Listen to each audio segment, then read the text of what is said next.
Good morning, children. Again, I am back, and today is 13th of April. I'm back with a new exercise in grammar, that is the degrees of comparison.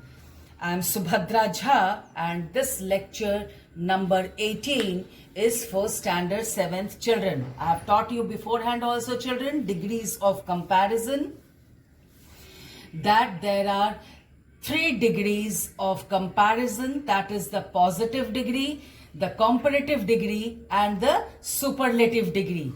In the comparative degree, when we compare any person or a thing more than one, then the sentence is said to be in the comparative degree. And when we compare two persons or any other things more than two, and then that sentence is said to be in the superlative degree. So see, children, there are 3 forms of comparison of adjectives, that is the positive degree, the comparative degree, and the superlative degree. Here are some examples given. See, iron is more useful than copper. This sentence is in the comparative degree. And then copper is not as useful as iron. This sentence is said to be in the positive degree. Again, some more examples.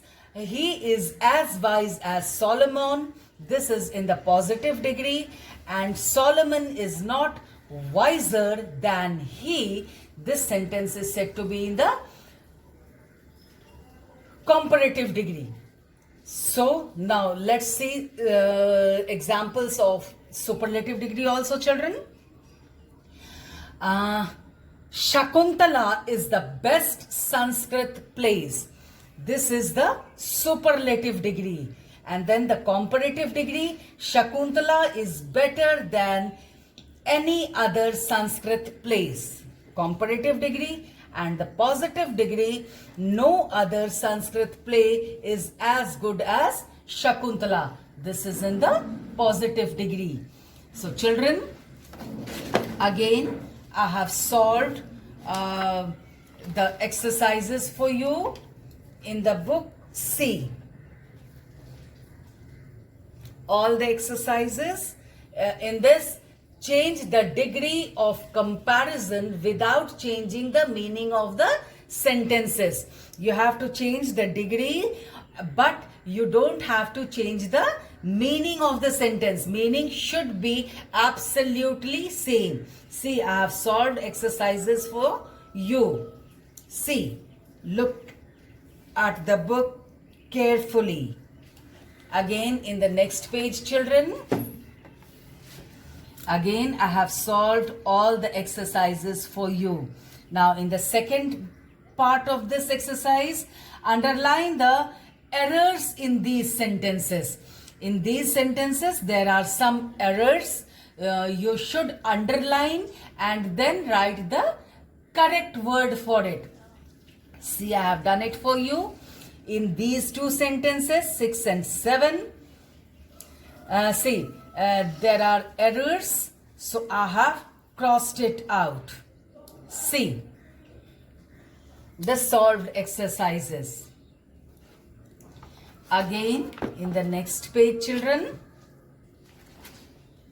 No, this is the end of this exercise. Now, exercise number 5. Subject-verb agreement. This is my lecture number 19, and this subject-verb agreement you have been taught by Nishant sir. So see, when the subject of a sentence is singular, the verb must also be singular. When the subject is plural, the verb must also be in plural form.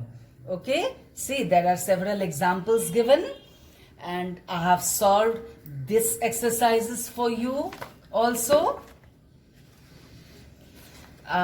See, choose the correct verb. There are options given, and you have to choose the correct form of the verb. See, I have underlined all the correct forms of the verb.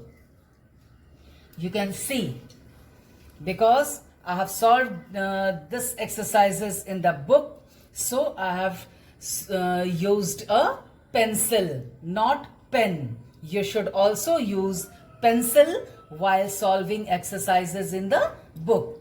Now, fill in an appropriate verbs in the blanks. See, again I have solved. Remember that the verb must agree with the subject. Whenever we write a sentence, a verb should always agree with the subject. See, again in the next page also, see. Now, the third part of this exercise, choose the correct verb from the brackets to complete the sentences. See, there are several options given, 2 options, and I have made a tick mark against the right option. You can see.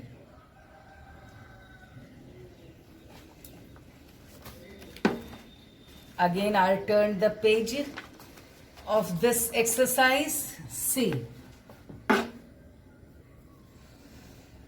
this is the last exercise, and I have solved it for you to make your work easier.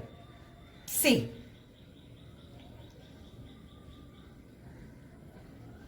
now this is the end of this exercise, children. Now, exercise number 6, that is the kinds of sentences. See, I have taught you beforehand also that there are 4 kinds of sentences: the declarative sentence, the imperative sentence, the exclamatory sentence, and the interrogative sentence. A sentence always starts with a capital letter and ends in a full stop. A group of words that makes a complete sense is known as a sentence. A sentence always starts with a capital letter and ends with a full stop. If you don't start a sentence with a capital letter and ends in a full stop, your sentence will be absolutely wrong. Exclamatory sentence also starts with a capital letter, but it ends with an exclamation mark. An interrogative sentence always starts with a capital letter, but ends with an interrogation mark. That is the question mark. See, here also, rearrange the words in each line to make orders or request. Here the words are jumbled. You have to rearrange it and then make a meaningful sentence. That is a request or an order. See, I have solved it for you. See, next page also. See, here again, because this is a book, so I have used a pencil. Change the following statements into exclamation. Here sentences are given and you have to change it into exclamatory sentence. So exclamatory sentence also starts with a capital letter and ends with an exclamation mark. See, I have solved it for you, children, to make your task easier. See, now I'll turn the pages.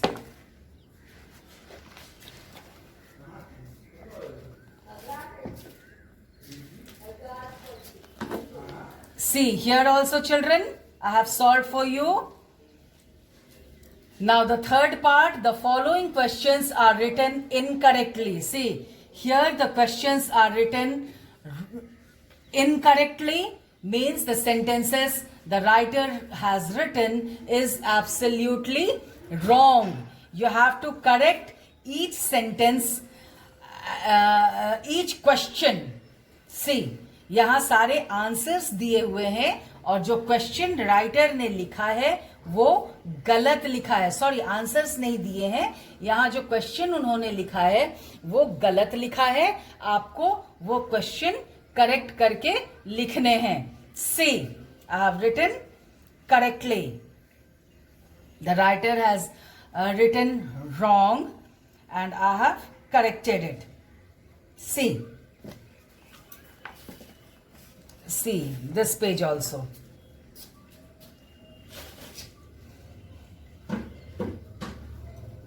Now again I'll turn the page, the last page of this exercise, and in these sentences you have to use the correct punctuation marks.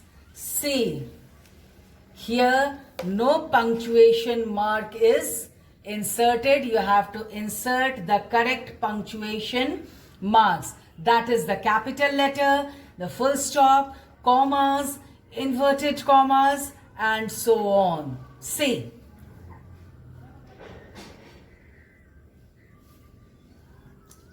Sentences are written, but the writer has not used any punctuation mark.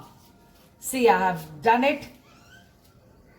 Hope you have understood, children. This was my lecture number 20. Hope you have understood my today's lecture. So that's all for today, children. Till then, have a nice day.